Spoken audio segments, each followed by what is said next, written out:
तो दोस्तों finally black क्लोर का चैप्टर 26 भी रिलीज हो चुका है एंड इस चैप्टर में हमें नेट की बैक स्टोरी बताई गई है। एंड नेट की जो बैक स्टोरी है वो बहुत ही ज्यादा इंटरेस्टिंग है, प्लस बहुत ही ज्यादा कंफ्यूजिंग है एंड इसलिए मुझे इस चैप्टर को 4 से 5 बार पढ़ना पड़ा और तब जाके ये चैप्टर मुझे क्लियर हुआ। एंड अगर आप लोग इस चैप्टर को अपने से रीड करते हो तो आप लोगों को भी ये 3 से 4 बार तो पढ़ना ही होगा ठीक से समझने के लिए। एंड मुझे पता है कि आप लोग एक चैप्टर को 3 से 4 बार तो नहीं पढ़ना चाहोगे, तो इसलिए आज मैं आप लोगों के लिए लेके आया हूँ ब्लैक क्लोर के चैप्टर 26 का review plus explanation plus cover video. तो हेलो दोस्तों, मैं हूँ आस्था और एनी ब्लैक एक्स में आपका स्वागत है। तो चलो दोस्तों चैप्टर 26 को स्टार्ट करते हैं। पर दोस्तों उससे पहले मैं आप लोगों को एक चीज क्लियर करना चाहूंगा एंड ये वही चीज है जिसके कारण मुझे इस चैप्टर को 4 से 5 बार पढ़ना पड़ा। तो दोस्तों आप लोगों ने इस बंदे को देखा होगा, आप लोगों को क्या लगता है कि ये कौन है? ये नेक्ट है या नेक्ट का भाई है? जल्दी से मुझे कमेंट करके बताओ, फिर मैं इसका आंसर बताता हूँ। तो अब मैं आप लोगों को इसका आंसर बताता हूँ। तो देखो दोस्तों, ये है नेक्ट। आई नो ये बिल्कुल भी नेक्ट जैसा लग नहीं रहा है, पर सच यही है कि ये नेक्ट है और ये नेक्ट का भाई है। और मैंने जब इसे पहली बार देखा था तब तो मैं इसे नेक्ट ही समझ रहा था। पर दोस्तों आप लोग इन दोनों के अपीयरेंस से बिल्कुल भी कंफ्यूज मत होना, बिकॉज ये नेक्ट नहीं है। एंड आई थिंक अब आप लोगों को ये चीज़ क्लियर हो गया होगा। एंड वेल अब हम लोग चैप्टर 26 को स्टार्ट करते हैं। तो चैप्टर के स्टार्टिंग में हम लोग नेक्ट को देखते हैं और नेक्ट सोच रहा होता है, बचपन से ही मैंने सिर्फ मजेदार और गलत चीज़ें ही की हैं, पर मेरा भाई मुझसे बिल्कुल अलग था। उसे सब लोग पसंद करते थे और वो ऐसा बंदा था जो दूसरों के लिए अपने आप को सेक्रीफाइस कर दे। इवन मैं भी वैसा ही दिखता था, पर मैंने कभी भी नहीं सोचा कि हम दोनों एक जैसे हैं। एंड अब टाइम स्किप होता है और नेट 15 साल का हो जाता है और अब वो टाइम आ जाता है जब उसे उसका ग्रीमोर मिले। तो अब नेट को उसका ग्रीमोर मिलता है और वो बोलता है, जब मुझे मेरा ग्रीमोर मिला था तब मैंने एक रूमर के बारे में सुना था कि एक बंदा है जो अपने मैजिक को अनप्लीजेंटली यूज करता है। और नेट बोलता है मैं इस बंदे में काफी इंटरेस्टेड हूँ। एंड नेट ये बोल के उसे मिलने चले जाता है। एंड अब हमें बताया जाता है कि वो बंदा और कोई नहीं यामी है। तो अब नेट यामी से मिलता है और यामी उसे बोलता है, Who the hell are you? क्या तुम्हें लड़ना है? एंड उस टाइम नेट सोच रहा होता है यामी एक रेयर टाइप का बंदा है एंड हम दोनों और हमारे मैजिक भी एक जैसे हैं। एंड देन यामी और नेट ने बहुत सारे गलत काम किए और मैजिक नाइट से उन्हें पकड़ा भी नहीं। एंड अब आधा साल और बीत जाता है और एक बहुत ही ज़्यादा बड़ा कोइंसिडेंस होता है कि नेट का भाई मॉर्गन और यामी एक साथ एक्वाडियर स्क्वाड में एंटर करते हैं। एंड जब ये सब होता है तब नेट सोच रहा होता है, मुझे लगा नहीं था कि यामी जैसा बंदा मैजिक नाइट बन के अच्छे काम करेगा। एंड हाँ, नेट का भाई जो है उसका नाम मॉर्गन है, तो अब मैं डायरेक्ट मॉर्गन बोलूंगा तो समझ जाना। तो अब मॉर्गन और यामी दोनों एक ही स्क्वाड में होते हैं और इसी कारण से वो दोनों बहुत अच्छे दोस्त बन जाते हैं। एंड मॉर्गन नेट को ये बोलता रहता है कि ब्रदर तुम यामी के जैसा ही हो, पर जो नेट है उसे ये सुनना बिल्कुल भी पसंद नहीं होता है। एंड देन हम लोग देखते हैं कि मॉर्गन नेट को बोल रहा है, आपके पास औरों से ज्यादा मैजिक का टैलेंट है। पर जब भी नेट ये सब सुनता है तब उसे ऐसा फील होता है कि उसे फोर्स किया जा रहा है मैजिक नाइट्स को ज्वाइन करने के लिए।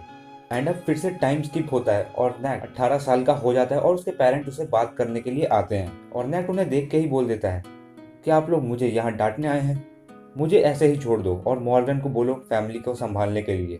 और ये सुन के नेट के डैड उसे साफ साफ मना कर देते हैं और वो बोलते हैं नेट तुम ही हो जो फर्स्ट फैमिली को आगे बढ़ाएगा। नेट ये चीज सही से समझ नहीं पाता और बोलता है क्या। एंड अब नेट के डैड यूज करते हैं shadow magic dark garden invitation और बोलते हैं हम लोग फर्स्ट फैमिली के लोग हैं जिन्होंने अपने आप को डेडिकेट कर दिया है डेविल को स्टडी करने के लिए और आगे भी ऐसा ही होता रहेगा। एंड अब नेक्ट बोलता है इस टेम्पटेशन के कारण ही मेरा बॉडी एक्साइटेड हो गया और अंदर से मैं बहुत खुशी मना रहा था। एंड यहाँ पास नेक्ट ये भी बोल रहा होता है मेरे घर में सिर्फ और सिर्फ मैं ही सही था, मेरा भाई तो कुछ दूसरा था। एंड देन उसके आगे नेक्ट बताता है जब मॉर्गन और यामी मैजिक नाइट्स बन के लाइट और डार्क मैजिक के कॉम्बो को यूज कर रहे थे तब मैं डेविल्स के बारे में पढ़ने में अपना टाइम निकाल रहा था और अपने टैलेंट को यूज कर रहा था।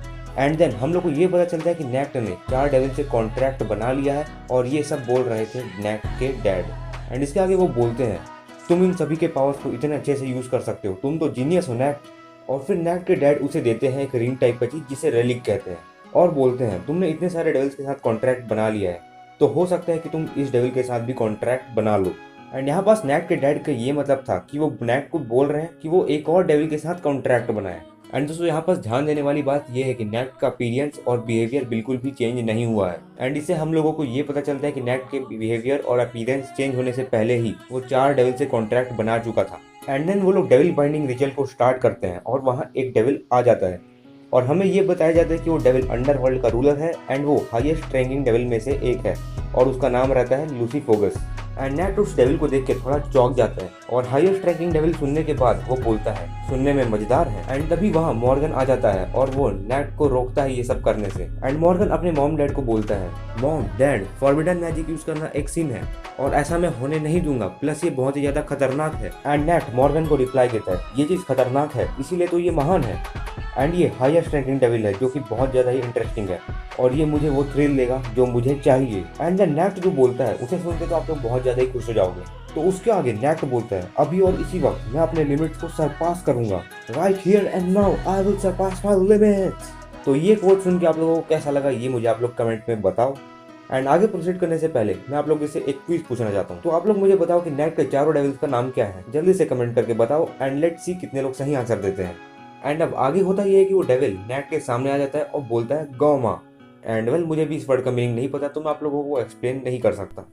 तो अब नेट उस डेविल को देख के डर जाता है और वो सोच में पड़ जाता है कि इस डेविल की पावर अभी तो सरप्रेस्ड होनी चाहिए क्योंकि ये रिचुअल के अंदर है, तो ये मैजिक पावर क्या है। एंड देन वो डेविल वहां पास के लोगों के ऊपर अटैक कर देता है एंड नेट इसे देख के बहुत ही ज्यादा हैरान हो जाता है और वो बोलता है ये डेविल आसपास के लोगों के ऊपर अटैक कैसे कर सकता है, ये तो रिचुअल में ही नहीं था। एंड देन हम लोग देखते हैं कि नेट अपने बॉडी को हिला भी नहीं पा रहा है, उसका बॉडी एक स्टैच्यू की तरह जम गया है। एंड यहाँ पास नेट समझ जाते हैं कि हम लोगों को हाई रैंक वाले डेविल से पंगा नहीं लेना चाहिए। एंड देन वहाँ मॉर्गन आ जाता है और वो नेट को पकड़ लेता है और वो ट्राई कर रहा होता है कि वो उस रैली को डिस्ट्रॉय करके रिचुअल को एंड कर दे। पर नेट को पता होता है कि डेविल बाइंडिंग रिचुअल में अगर कोई तीसरा बंदा घुसता है तो ये बहुत ही ज्यादा रिस्की हो सकता है। एंड देन मॉर्गन उस रैली को तोड़ देता है पर हम लोग देखते हैं कि वो डेविल मॉर्गन के ऊपर एक बहुत ही खतरनाक अटैक कर देता है और ये अटैक मॉर्गन के ऊपर लग जाता है और हम लोग देखते हैं कि मॉर्गन अब जमीन में लेटा हुआ है। एंड उस टाइम मॉर्गन की हालत बहुत खराब होती है और वो बोलता है ये मेरे कर्मा का ही रिजल्ट है क्योंकि मैंने बाकी मैजिक नाइट्स को इसके बारे में नहीं बताया कि मेरी फैमिली फॉरबिडन मैजिक यूज कर रही है। और फिर मॉर्गन नेट को अपने ड्रीम के बारे में बताता है कि मेरा ड्रीम था मैजिक नाइट बन के शांति को बनाए रखना। एंड ये बोल के मॉर्गन मर जाता है और नेट मॉर्गन को देख के बहुत रोता है और बोलता है प्लीज मैं भीख मांगता हूँ, मॉर्गन को बचा लो, मेरे भाई ने कुछ गलत नहीं किया है, मैं हूँ जिसे मरना चाहिए था। और फिर वो डेविल नेट की हालत को देख के बोलता है हिम्मत भी मत करना ऐसा बोलने का, तुम जो करना चाहते थे वो तुमने किया एंड अब तुम गॉड से मदद मांग रहे हो, तुम्हें कोई नहीं बचाने वाला। एंड अब सीन प्रेजेंट में आ जाता है और हम लोग नेट को इस हालत में देखते हैं और नेट बोलता है मैं अपने आप को माफ नहीं कर सकता जब तक मैं मरता नहीं, और वैसे भी मैं इविल को सही करने का ट्राई नहीं कर रहा हूँ, इविल अच्छे लोगों को बुरा बनाए मैं उससे पहले ही उसे खत्म कर दूंगा। एंड लास्ट में नेट बोलता है मैं अपने लिमिट को पुश करूंगा। एंड देन चैप्टर एंड हो जाता है एंड लास्ट पेज में हम लोग ये भी देखते हैं कि यहाँ लिखाया हुआ है there will be a big announcement in the next chapter, front cover and first colour poster. And इसका ये मतलब है कि ब्लैक क्लोवर एक बिग अनाउंसमेंट करेगा नेक्स्ट चैप्टर में और जो ब्लैक क्लोवर का फ्रंट का कवर पेज है वो कलर रहेगा एंड इसके साथ ही पहली बार पोस्टर भी कलर होगा। तो यहाँ चैप्टर एंड हो जाता है एंड अब हम लोग बात करते हैं इस चैप्टर के बारे में। तो देखो दोस्तों ये चैप्टर मेरे लिए बहुत ही ज़्यादा कंफ्यूजिंग था क्योंकि मैं नेट और नेट के छोटे भाई में डिफरेंस नहीं कर पा रहा था, पर ओवरऑल मुझे ये चैप्टर बहुत कमाल का लगा और ये बहुत ज़्यादा ही लंबा चैप्टर था। और इससे ज़्यादा अगर मैं बात करूँ इस चैप्टर के बारे में तो वीडियो बहुत ज़्यादा ही लंबा हो जाएगा, वैसे भी 8 मिनट का हो चुका है। तो किसी और वीडियो में इस चैप्टर के बारे में बात करते हैं and well let's end this video. तो अगर आप लोगों को ये वीडियो अच्छा लगा तो लाइक करना, नहीं लगा तो डिसलाइक करना, पर सभी ब्लैक क्लोवर फैंस के साथ इस वीडियो को शेयर करना मत भूलना। एंड मुझे इंस्टाग्राम में फॉलो करना भी मत भूलना @anime_blackx में। एंड लास्टली चैनल को सब्सक्राइब कर लें एंड अरिगातो गोजाइमास।